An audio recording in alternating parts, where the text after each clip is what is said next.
Hello, South Florida and beyond, and welcome to the How to Stay Healthy show for Friday, November 9th, 2018. We are back tonight with Dr. George Botelho, Orthopedic Surgeon, Boca Raton at the Injury and Spine Institute, right on the corner of Glades Road. I know where it is now, Doctor, and Lyons Road, so we're good to go. Welcome back to the program. How are you doing? I'm doing great. Thank you so very much. And that is the PNC Bank building. Yes, it is. We're on the second floor.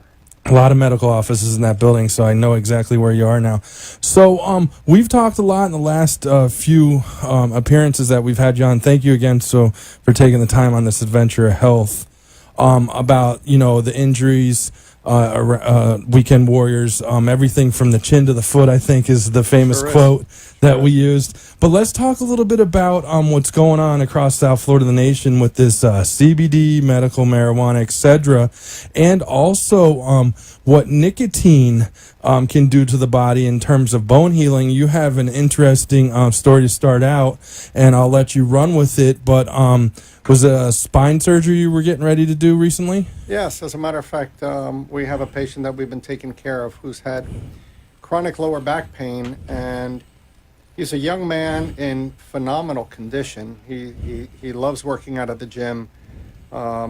He's had a back problem. He had previous surgery done several years ago by someone else, and he didn't get better.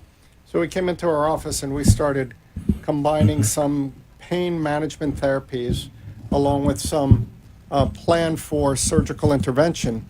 And we ended up learning a lesson. It was a tough one, too, because this gentleman was getting ready to have surgery performed, spinal fusion to be specific.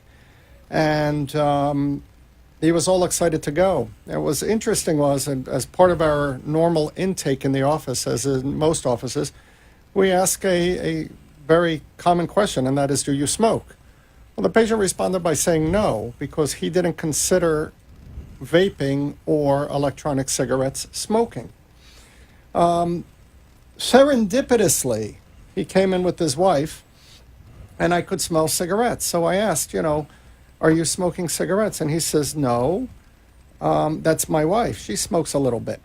And I said, well, it's interesting because nicotine interferes with bone growth and is actually a contraindication to spinal fusion, especially in the lower back, which is what he was about to have. And I said, well, as long as you don't smoke. And then he responded by saying, I vape. And that was an opening, because I looked at him and I said, so you vape, what do you vape? And he said, well, I vape this stuff. And we looked at it, and lo and behold, it has nicotine. It's actually not vaping, it's an electronic cigarette. And the patient still said after that, he says, but I don't smoke, I vape. And what's happening in the community now with these things is patients as well as doctors are kind of confused, because this whole thing about vaping, electronic cigarettes, et cetera, are evolving. And as I researched it after this patient came in, I came to learn that on an average, a cigarette has about 1 milligram of nicotine per cigarette. Well, this particular product that he was smoking as an electronic cigarette had 54 milligrams of nicotine in a single liquid pod that he puts in. Now, then the question becomes, how much does he vape in the course of the day, and how many pods does he go through? But just assuming, and I don't know, since I don't vape and I don't know how much one consumes, but if one were to assume that he were to go through one little pod per day, that's 54 milligrams, which is greater than 2 packets of cigarettes. And there's a gentleman who actually believed that he was not smoking. And it became an interesting conversation, because here the patient's getting ready to do surgery. And I said, if we want to ensure as best we can the probability of having a good outcome, he really needs to be off of cigarettes for probably 6 weeks prior to surgery, and then following the surgery until he heals. That's a significant amount of time getting off of cigarettes or getting off of nicotine when people are nicotine dependent. Now, it actually goes one step further, and that is insurance companies consider it a contraindication in doing spinal fusion. So when patients go to surgery, if the insurance companies find out that they had nicotine on board, the insurance companies could actually deny the surgery as well. And then the patients get stuck. And one of my angriest patients is a patient that has an outstanding bill. So it's really getting complicated. And then, of course, we have CBD oils. People are actually using medical marijuana for pain control. And there are very good outcomes that I've begun to see with that. And I was not a supporter, but now I see some patients that have had good relief with CBD oil and medical marijuana. And they have minimal nicotine in them. So what's interesting is patients could be smoking marijuana, and that's not a contraindication to spinal fusion, but smoking cigarettes is. Yeah, it's almost getting a little confusing. And It is. Let's go back to nicotine, though. Like, I had never known that about nicotine and bone healing. That is a great point. I'm glad you brought this on this show, because I had heard of people before about to have surgery, and then they had to quit smoking or go on the patch or whatever just to have the surgery. Now I understand why they needed to get the nicotine out of their body for surgery, and especially like something you do, like with the spinal fusion, and that bone healing is very important. But I didn't know that, so thank you for letting us know about that. Yeah, the nicotine actually concentrates in the fat and in the bone. And the problem with it is that it takes longer for it to come out of the body because it's, again, concentrated in the fat and in the bone.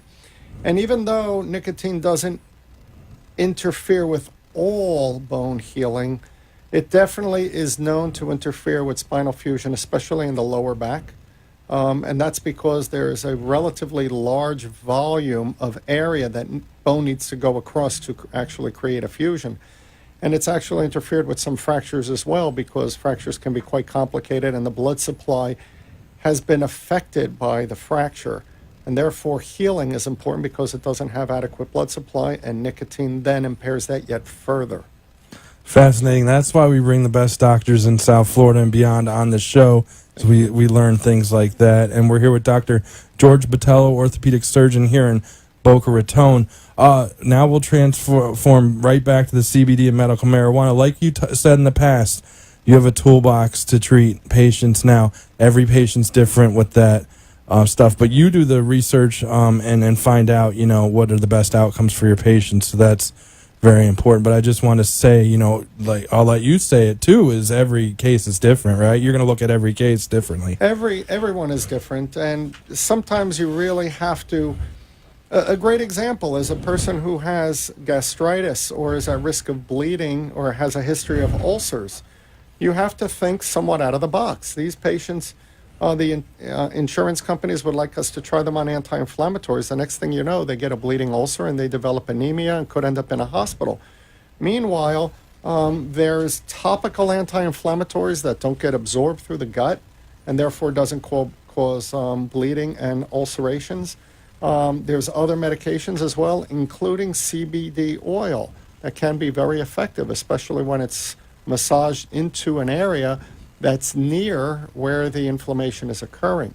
There's just so many different things that are out there now, and many of them are quite good. And CBD oil, everybody thinks that it's cannabis, but it's actually derived from the plant hemp, which is actually very, very similar to the marijuana plant, except its concentration of THC is negligible in comparison to cannabis. Therefore, it's deemed much, much, much safer and doesn't have the side effects or the ill effects of the THC in the cannabis. And I can tell you, if you listen to the show, I'm a journalist, and I've worked as a journalist since professional since 1999. I just did research on that, and you're exactly right. Mm-hmm. It is derived from hemp. Very important to know as well. Dr. Botelho, let's talk about, we'll give it out a few times, but once again, you're located there, Glades Road and Lyons Road. The name of your practice is Injury and Spine Institute, correct? It is. Mm-hmm. All right, and I'm going to give out the info as well. Let's change the talk a little bit here. I want to talk about telling the viewers and listeners about what you do again, because I know your practice, it could be chin to the foot, but you specialize and focus on a percentage of treatments as well. I find that my practice is very broad, insofar as I take care of people, for all intents and purposes, from below the ears down to the ankles/feet. I am a surgeon, but I would say that possibly only 10 to 15% of my practice is truly surgical.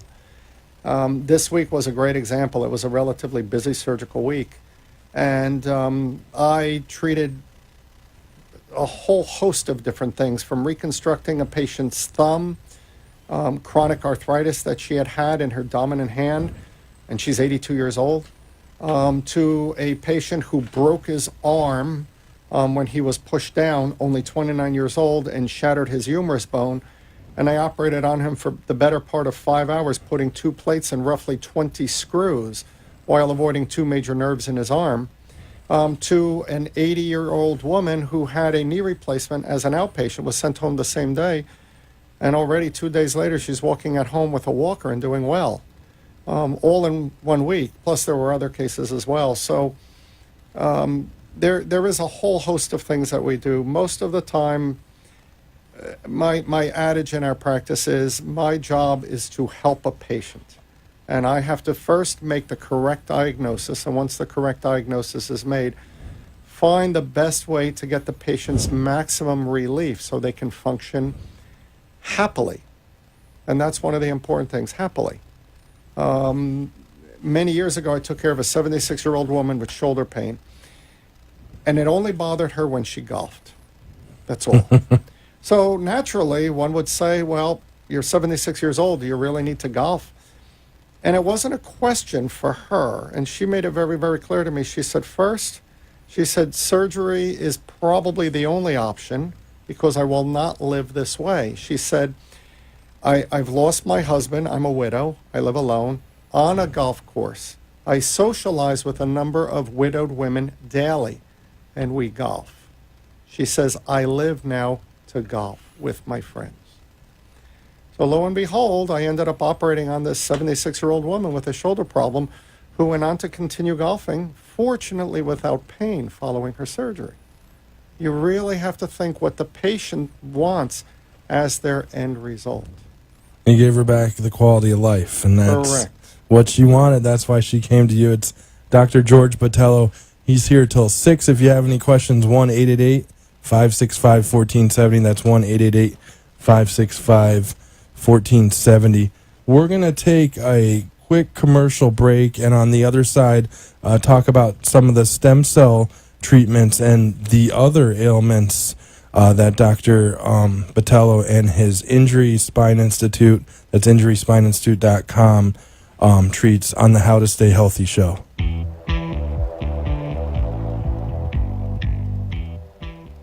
All County Healthcare, Inc. is locally owned and operated, serving the Tri-County area, Palm Beach, Dade, and Broward counties for the last 25 years. The practice of medicine is changing dramatically. All County Healthcare, Inc. still does it the old-fashioned way, where our nurses and healthcare professionals come into your home to service your medical needs, providing you the fastest and best care possible. For more information, call 954-717-7027. And remember, Medicare Home Care is covered by Part A of Medicare with no out-of-pocket cost to you. It's your decision, and only your decision, on what healthcare agency you use. Call today. All County Home Health Care, Inc. at 954-717-7027. License 200999096. Getting older is not for sissies. That's what one of my patients says. And it's funny, but it's true. Live long enough and you'll get arthritis, skin cancer, probably one of the common chronic diseases like CHF, COPD, diabetes.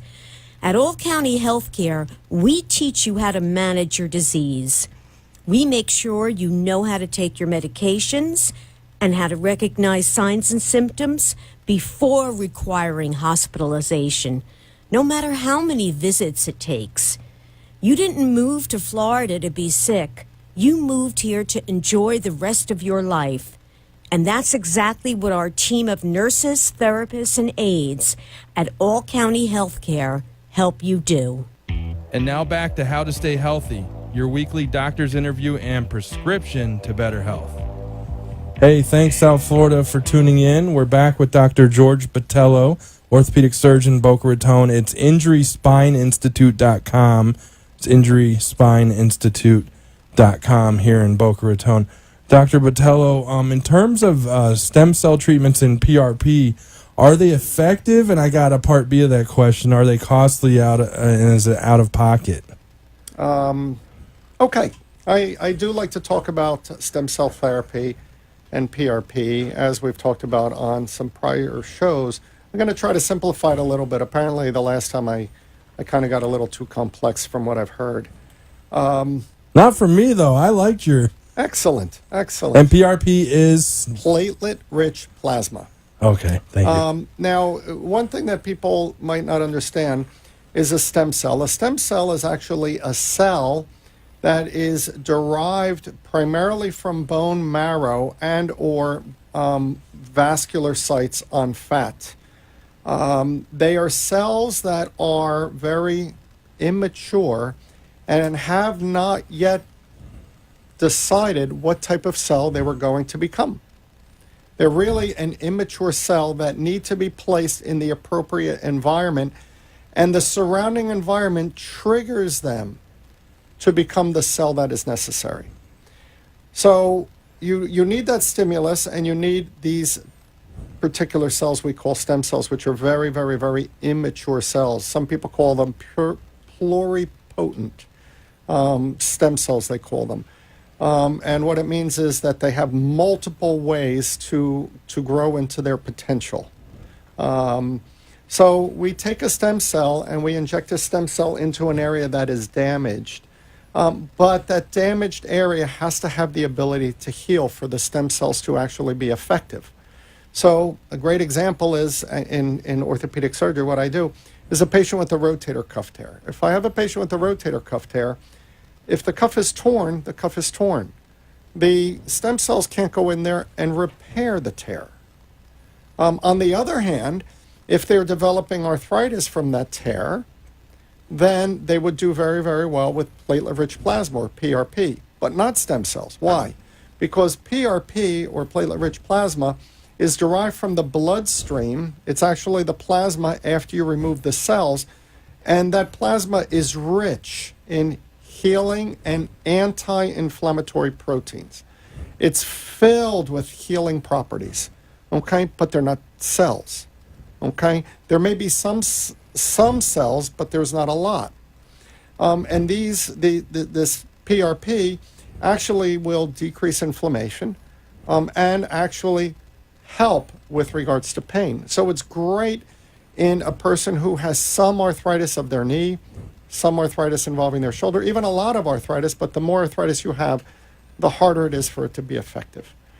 And then there are combinations of PRP and stem cells in certain situations.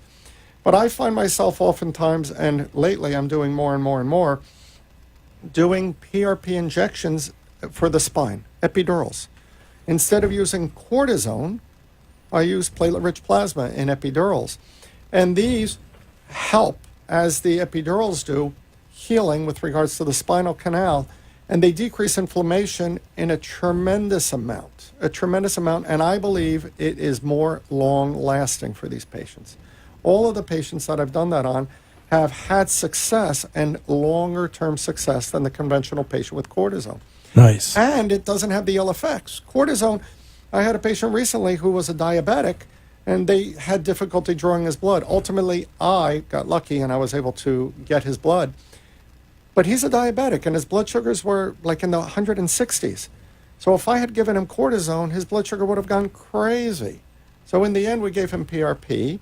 He had an excellent result. I saw him only yesterday, and it didn't adversely affect his blood sugar at all. At all. So there are plenty of benefits. We like to call them cellular biologics or cellular therapy, because in a lot of these things, even when we call them stem cells, the stem cells themselves are actually a smaller population of the overall mix, because you can't get rid of all the other cells and just have the stem cells. You just want to maximize the concentration of your stem cells when you deliver it to whatever part of the body you're delivering it to. I see. And are these treatments costly? Is it out of pocket? Does insurance cover? How does it work? Right now, insurance companies, especially Medicare, and everybody is following Medicare because, of course, the government knows best. But the problem is that they deem it experimental, and insofar as they deem it experimental, they're not approving it as a treatment. Therefore, for most doctors, they actually treat the patients, quote, out of pocket. So the patients have to reach into their pocket to pay for these therapies. I find myself, when I'm as an example, an epidural, I have two different sources that I could use. One is cortisone, one is PRP. I'm still doing the epidural. If I choose the PRP instead of the cortisone, I'm still doing the epidural. So I bill for the epidural, and that's it. So whether I choose stem cells or cortisone is irrelevant. And we don't pass that extra cost over to the patient, just like we wouldn't pass the cost of the cortisone over to the patient. Nice. And these stem cell and PRP treatments can be done in your office? They can be. Most of the time, I actually coordinate them with whatever procedure is necessary to do the repair. I see. And as an example, an epidural has to be done with a fluoroscopy unit. And I like to do those since I'm doing it on the spine in a very clean environment. Mm-hmm. So I use a surgical center with the appropriate equipment. So technically, I'm combining it with the surgical procedure anyway, and therefore I'm doing it, even a minor procedure, in the outpatient setting. I get it now. Thanks for explaining that. I got it full circle now. Where can people find you, your office practice, and then, again, if you would, what surgery centers, I guess the term would be, are you on staff at or do you use? Right now, I'm using, my primary surgical center is right here in Lake Worth. It's a very new facility, extraordinarily clean. They have the best equipment, the newest equipment, and they never, ever, ever try to, shall we say, cut on their resources. They never do. What's interesting is even the hospitals have had to cut because of their reimbursement schedule, and that's just tough. But fortunately, the surgical centers, they do a little bit better in many regards and don't rely just on Medicare reimbursement, so they're able to provide a little bit more. So Lake Worth Surgical Center, I also have a surgical center, a couple of surgical centers I go to up in Orlando. I also see patients down in the Keys, but the Keys are very unique and they really don't have surgical centers. So I practice in Marathon, yet I operate out of Key Largo, where Baptist Health Systems is located. My office is on the northwest corner of Glades Road at Lyons. As you mentioned earlier, I'm above the PNC Bank. So I'm pretty close. Yeah, it's 9033 Glades Road, Suite D, Boca Raton. Number's 561-483-4111. Now, the website, if you want to go back and take a look, there's a ton of info there. InjurySpineInstitute.com. No and in there, like if I said that before. It's InjurySpineInstitute, all one word, .com. And if you're ever looking for some information on these shows, you want to go back and take a look, we're always on allcountyhealthcare.com's website. There's a radio show tab, so the show will be placed up there. And then also on All County Healthcare Facebook page, you can get it there right now because, like I said before, we stream live during the show as well. And I got Dr. Botelho here for a couple more minutes. If you have a question, 888-565-1470. We have about 2 minutes, so probably won't be taking any calls. But next time we have you on, let's take that. Certainly want to give a plug to All County Healthcare because they are treating several of our patients, and those patients are doing spectacular. And that's shall we say, a team effort between patient, doctor, and the therapist, as well as the nursing. So I really thank them for making sure that my patients are having great outcomes. They're making me look good. Nice, and that's important, home health care, because after they leave that surgery center, a lot of these surgery centers, obviously people are leaving the same day. That's what In fact, they're treating now currently two of my patients, one who had an outpatient hip replacement and another one who had an outpatient knee replacement. Nice. And they're doing wonderful, and we have to worry about infection a whole heck of a lot less that way because there's just less infection in a surgical center than there is in hospitals. Hospitals have sick people. I don't really take care of sick people. I take care of people who need to have something repaired. And get them That's back to their quality of life. And it is true when you say chin to the foot. I mean, we talked humerus today. We talked knee. We talked hip. We talked spine. You really do it all, Dr. George Botelho, Thank you. orthopedic surgeon here in Boca Raton. I know we got you scheduled, I think, in December. Sounds So great. I'm looking forward to having you back on the show next month. And thanks for, telling us so much about, orthopedics. I mean, it's My really pleasure. important. My pleasure. And we appreciate it. So we'll see you next time, South Florida, and have a good one. Have a great weekend.